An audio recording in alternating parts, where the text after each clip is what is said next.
नमस्कार, 20 मिनट में 20 खबर में आपका स्वागत है और मैं हूं आपके साथ मनीष शर्मा। हम अगले 20 मिनट में आपको देश और दुनिया की 20 ऐसी खबरें बताने वाले हैं जो इस वक्त न केवल सुर्खियों में है बल्कि दिलचस्प और अहम भी है। तो चलिए शुरू करते हैं 20 मिनट में 20 खबर का ये अहम सिलसिला। सबसे पहले आपको दिखाते हैं कृषि कानून पर हो रहे विरोध प्रदर्शन और राजस्थान की कौन कौन सी खबरें इस वक्त अहम है।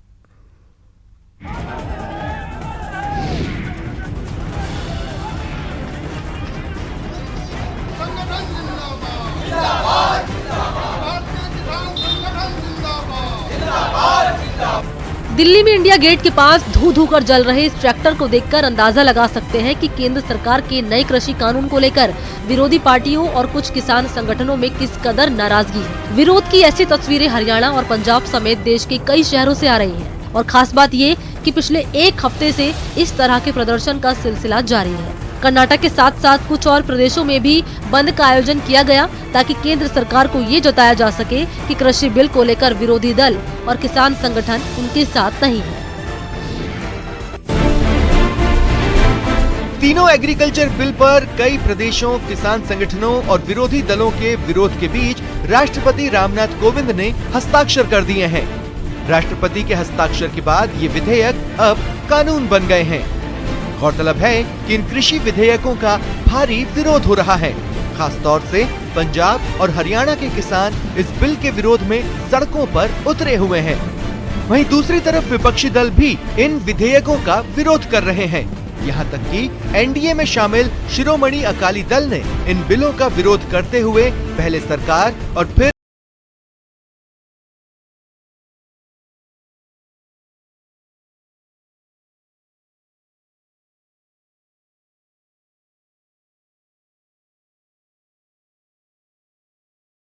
से लेकर तमाम मंत्री तक लोगों को ये समझाने में लगे हैं कि ये बिल किसी तरह से किसान विरोधी नहीं है और इससे किसी किसान का हक नहीं मारा जाएगा।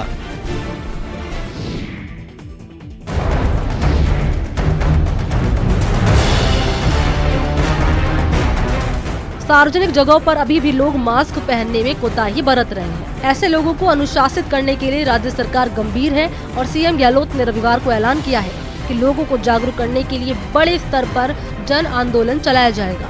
सीएम अशोक गहलोत ने इसके लिए अधिकारियों को विस्तृत कार्य योजना बनाकर जागरूकता अभियान शुरू करने के निर्देश दिए। आपको बता दें कि सीएम गहलोत ने रविवार को प्रदेश में कोरोना संक्रमण की स्थिति और बचाव को लेकर एक उच्च स्तरीय बैठक बुलाई थी। इसी बैठक में सीएम ने जन आंदोलन चलाने का फैसला किया। बैठक में सीएम गहलोत ने कहा कि जब महामारी विशेषज्ञों और डॉक्टरों ने मास्क पहनने और उचित दूरी जैसे हेल्थ प्रोटोकॉल जारी किए हैं तो आम लोग ऐसी लापरवाही कैसे बरत सकते हैं। ऐसे में राज्य सरकार, सरकारी, गैर सरकारी संस्थाएं, संगठन और जनप्रतिनिधियों को चाहिए कि लोगों को जागरूक करें, नहीं तो कोरोना वायरस से होने वाले नुकसान की कभी भरपाई नहीं हो पाएगी।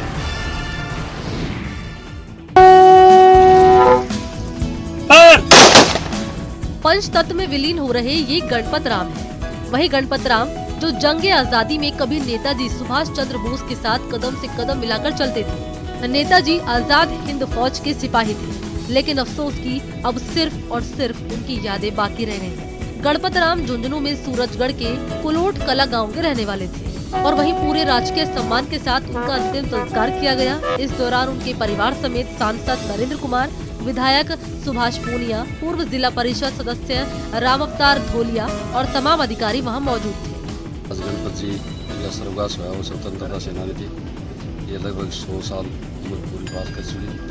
हम अपने आप को भी धन्य समझ रहे हैं, इनके श्रद्धांजलि अर्पित करने यहाँ पधारे हैं। उसमें अपने आप को गौरवान्वित अर्पित कर रहे हैं कि एक स्वतंत्रता सेनानी स्वर्गवास में यहाँ श्रद्धा समूह पहुँचे। स्वतंत्रता सेनानी गणपत राम जी जो कुलोट कला के निवासी थे, आज उनके अंतिम विदाई के मौके पर हम अपने आप को गौरवान्वित महसूस कर रहे हैं।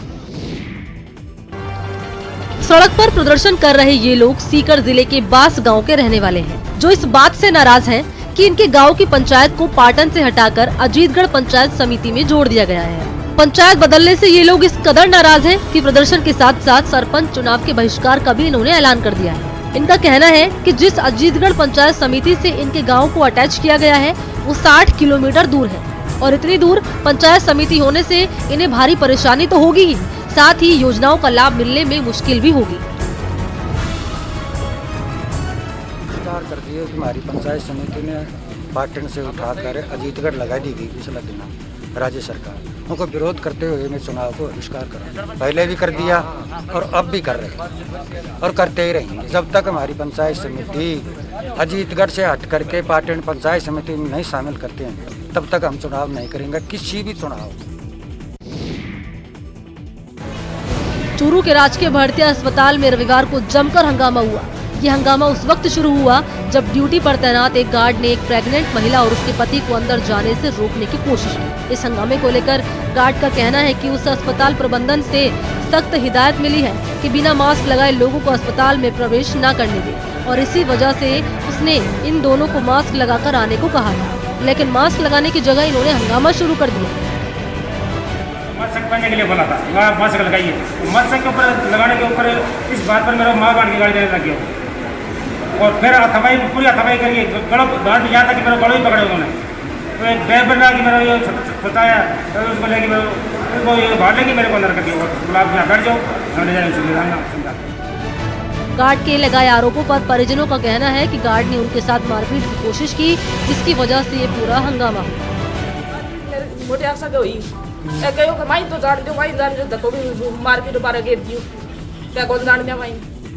पीड़ित महिला लेबर पेन होने की वजह से अस्पताल आई थी, लेकिन यहाँ हंगामा शुरू हो गया, जिसकी वजह से उसे भारी परेशानी का सामना करना पड़ा है।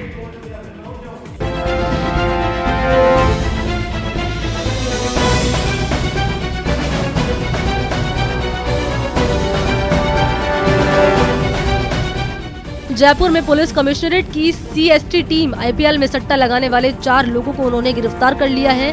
गिरफ्तार लोगों के पास से CST टीम को 17 mobile, LED, laptop, virus recorder और करोड़ों रुपए का हिसाब किताब बरामद किया गया है। CST का कहना है कि खबर मिली थी कि कोलकाता नाइट राइडर्स और हैदराबाद के बीच होने वाले T20 मैच के लिए श्याम नगर के एक फ्लैट में सट्टा लगाया जा रहा है। इसी खबर पर स्पेशल टीम ने जयपुर पुलिस के साथ यहां छापा मारा, जिसमें 4 लोग मौके से गिरफ्तार हुए हैं। गिरफ्तार लोगों में रामजी लाल मीणा, धीरज कुमार सिंधी, राजेश जायसवाल और विनोद धनवानी शामिल हैं।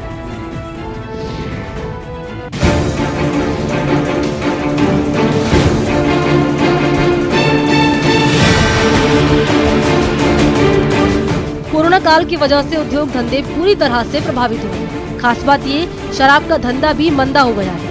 पिछले 5 महीने के रिकॉर्ड के मुताबिक अंग्रेजी शराब 11% और बियर की बिक्री में 48% तक कमी आई है। आपको बता दें कि जयपुर में रोजाना औसतन 2 से 2.5 करोड़ रुपए की शराब बिकती है, लेकिन कोरोना संकट के दौरान ये बिक्री महज 1.5 करोड़ के आसपास ही रह गई है। वाइन बेचने वालों का कहना है कि लॉकडाउन में शुरुआती छूट के दौरान शराब की बिक्री बढ़ी थी, लेकिन फिर इनकी बिक्री कम होती चली गई। शराब की बिक्री से प्रदेश सरकार को राजस्व के मुद्दे पर बड़ा नुकसान हुआ है, लेकिन आम लोगों का कहना है कि चलो कम से कम एक बात तो अच्छी हुई कि लोगों ने पीना कम कर दिया है। कोरोना काल नहीं होता तो भक्तों की इस सैलाब का कोई ओर छोर नजर नहीं आता। कई दिन पहले से यहाँ भक्तों की भीड़ लग जाती, लेकिन कोरोना संकट की वजह से इस बार यहाँ भक्तों की संख्या गिनती की है। हाँ, इतना जरूर है कि भक्तों की आस्था में कोई कमी नहीं आई। पुलिस के रोकने के बाद भी श्याम भक्त यहाँ खिंचे चले आए हैं। बाबा का मंदिर बंद है, फिर भी भक्त लगे हुए हैं बाबा की पूजा अर्चना करने में। हर महीने हम आते हैं, बाबा हमें बुलाता है, हम क्या आते हैं, बाबा ही हमें बुलाता है। श्रद्धा है, बाबा के भरोसे हमारा घर परिवार बच्चे सब चल रहे हैं। इसलिए कई दिन हो गए बाबा के दीदार नहीं हुए, आंखें तरस रही, रोने को मन कर रहा, इसलिए बाबा के चरणों में आ गए। तो चलिए, कृषि कानून पर बवाल और राजस्थान की खबरों के बाद अब बात करते हैं देश भर की अहम खबरों की।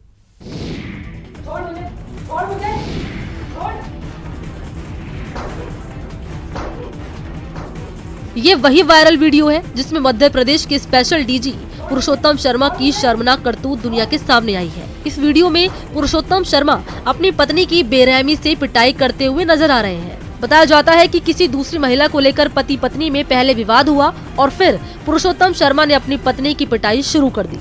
इस वायरल वीडियो में पुरुषोत्तम शर्मा अपनी पत्नी को कभी जमीन पर गिराते हैं तो कभी थप्पड़ मारते हुए नजर आ रहे हैं। इस वीडियो के सामने आने के बाद उनके बेटे ने उनके खिलाफ सीएम और गृह मंत्री से शिकायत की है और अपने पिता के खिलाफ कार्रवाई की मांग भी की है।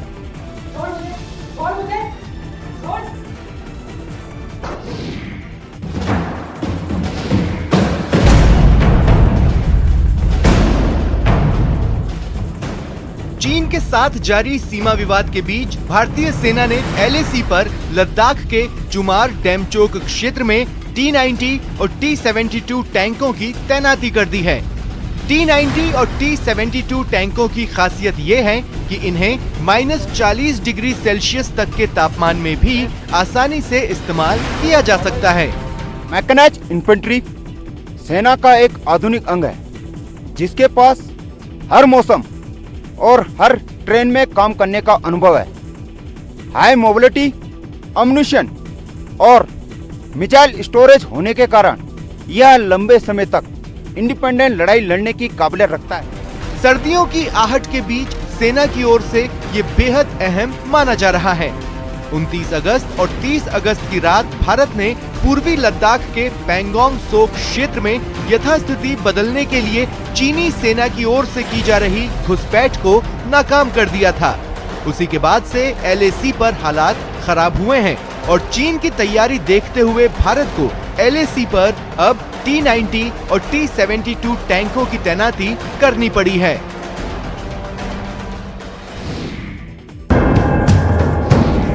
जिन चीनी ऐप्स को मोदी सरकार ने राष्ट्रीय सुरक्षा का खतरा मानते हुए पाबंदी लगा दी थी, वही ऐप अब दूसरे नाम से प्ले स्टोर पर फिर नजर आने लगे हैं और यूजर्स इसे धड़ल्ले से डाउनलोड भी कर रहे हैं। ओला पार्टी और स्नैक वीडियो कुछ ऐसे ही रीवर्जन ऐप्स हैं जिसे ड्रैगन ने प्रतिबंधित ऐप की जगह नए नाम से रिलॉन्च कर दिया है। आपको बता दें, भारत ने अब तक 224 चीनी ऐप्स पर प्रतिबंध लगाया है, जिसमें पहले चरण में 59 ऐप्स पर पाबंदी लगाई थी, दूसरे चरण में 49 और तीसरे चरण में 118 ऐप्स को बैन किया गया था। लेकिन चालाक चीन अब चोरी के रास्ते अपने ऐप को भारत में फिर रीलॉन्च कर रहा है।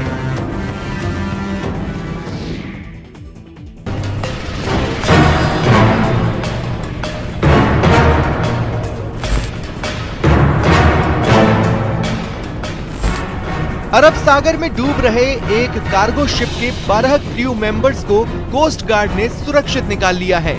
बताया जा रहा है कि 26 सितंबर की रात करीब 9 बजे एक MSV कृष्ण सुदामा नाम का कार्गो शिप गुजरात के मुंद्रा से महज 18 किलोमीटर दूर निकलते ही डूबने लगा।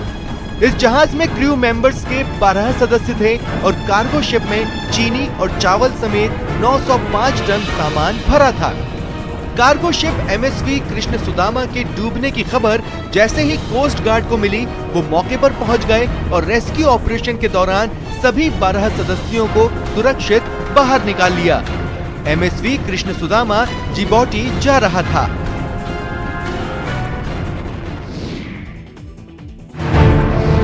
यूपी के बदायूं में लव जिहाद का मामला सामने आया है। आरोप है कि आसिफ नाम के लड़के राजकुमार बनकर नेहा नाम की लड़की से धोखे से शादी की और जब नेहा को आसिफ का सच पता चला तो आसिफ ने गोली मारकर नेहा की जान ली। बताया जा रहा है कि नेहा का बदायूं के मीरा सराय गाँव में मिला था। पहले तो आसिफ ने कहा कि हत्या का आरोप उसके भाई पर लगाया, लेकिन पुलिस ने जब मामले की जांच की तो आसिफ का काला सच सामने आ गया। किसी की पति ने मारा है और मुझे इस चीज में नहीं बताया ना कि जी सर, मुझे पुलिस नहीं बताया और मुझे तो पति ने ही हत्या कर दी। वो खुद कबूल किया था, वहाँ पे बोल रहा था। मुझे तो इस चीज में कोई मतलब ही नहीं है, ना ही मैं कुछ करना चाहा, खाली बस ये। पुलिस का कहना है कि नेहा की हत्या तो आसिफ ने ही की है, लेकिन इस लव जिहाद के एंगल से देखना ठीक नहीं है, क्योंकि दोनों में अक्सर झगड़े होते रहते थे और हो सकता है ये मामला घरेलू हिंसा का है। जनपद के सिविल लाइन थाना क्षेत्र में कल रात को एक महिला की हत्या की सूचना प्राप्त हुई थी। संबंध में IPC 302 में मुकदमा पंजीकृत किया गया और इन्वेस्टिगेशन शुरू की गई। इन्वेस्टिगेशन के दौरान जो महिला के पति हैं, उन्होंने पूछताछ में इस घटना को किया जाना स्वीकार कर लिया।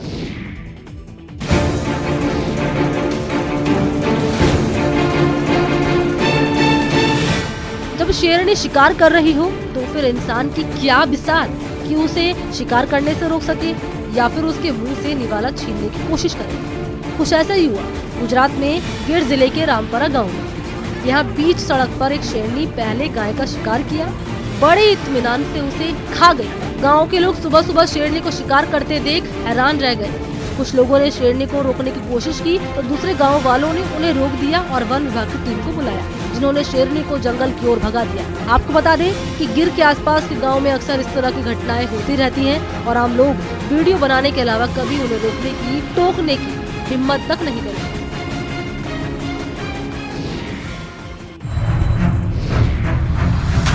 आगरा में मेट्रो निर्माण को लेकर गतिविधियां तेज हो गई हैं और इसके निर्माण की शुरुआत के लिए प्लानिंग का काम भी तेज कर दिया गया है। आपको बता दें कि आगरा मेट्रो के लिए जो प्लानिंग हुई है उसके मुताबिक आगरा मेट्रो की लंबाई 30 किलोमीटर होगी। सिकंदरा से लेकर ताज पूर्वी गेट तक पहला कॉरिडोर 14 किलोमीटर और आगरा कैंट से कालंदी विहार तक दूसरा कॉरिडोर 16 किलोमीटर लंबा होगा। दोनों कॉरिडोर को मिलाकर 30 स्टेशन होंगे। पहले कॉरिडोर में 14 में से 7 किलोमीटर इलाके में अंडरग्राउंड ट्रैक बिछाया जाएगा, जबकि बाकी का 7 किलोमीटर एलिवेटेड ट्रैक होगा। वहीं दूसरे कॉरिडोर में पूरा एलिवेटेड ट्रैक होगा। जिन जगहों से होकर मेट्रो गुजर रही है वहां लगातार निर्माण हो रहे हैं, खासकर सिकंदरा और ताज पूर्वी गेट के आसपास, जिसे देखते हुए आवास और शहरी नियोजन विभाग ने दिशा निर्देश जारी किए हैं, जिसके तहत लखनऊ की तर्ज पर मेट्रो के रूट से 50 मीटर के दायरे में अगर भवन निर्माण होता है तो उसका नक्शा तभी पास किया जाएगा जब UPMRC की NOC होगी।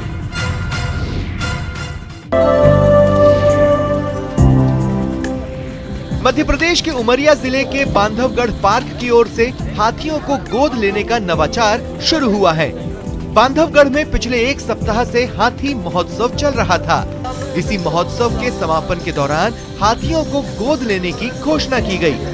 पार्क की योजना है कि कम से कम 15 हाथियों को गोद लिया जाए और उनके बांधवगढ़ में रहने का इंतजाम किया जाए। कोई भी व्यक्ति जो है इन हाथियों से जो जुड़ना चाहता है या गोद लेना चाहता है, उसका एक कार्यक्रम हम स्टार्ट कर रहे हैं। चाहे वो एक दिन के लिए हो, एक हफ्ते के लिए, एक माह के लिए या साल के लिए, तो अपनी कैपेबिलिटी के हिसाब से कोई भी आदमी हाथियों को या फिर जो हमारा स्निफर डॉग है बेली, उनको अडॉप्ट कर सकता है। हाथी को गोद लेने की समय सीमा 1 साल के लिए निर्धारित की गई है। साथ ही जो लोग अपना हाथी इस पार्क को सौंपेंगे उन्हें कुछ फीस भी जमा करनी होगी। इस फीस से हाथियों के खान पान के साथ साथ उनकी दवा और उन्हें मिलने वाली ट्रेनिंग की व्यवस्था की जाएगी।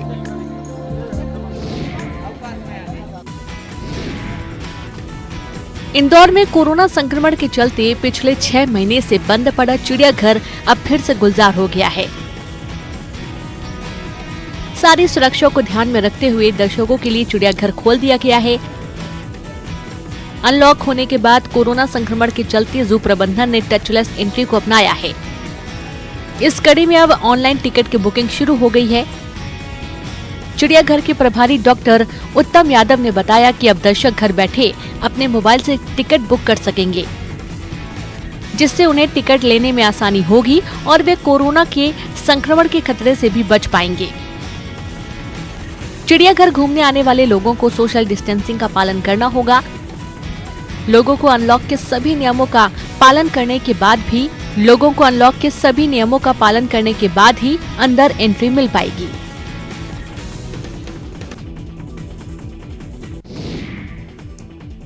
तो चलिए बढ़ते आगे। 20 मिनट में 20 खबरों में सबसे आखिर में बात करते हैं कुछ अंतर्राष्ट्रीय अहम खबरों की।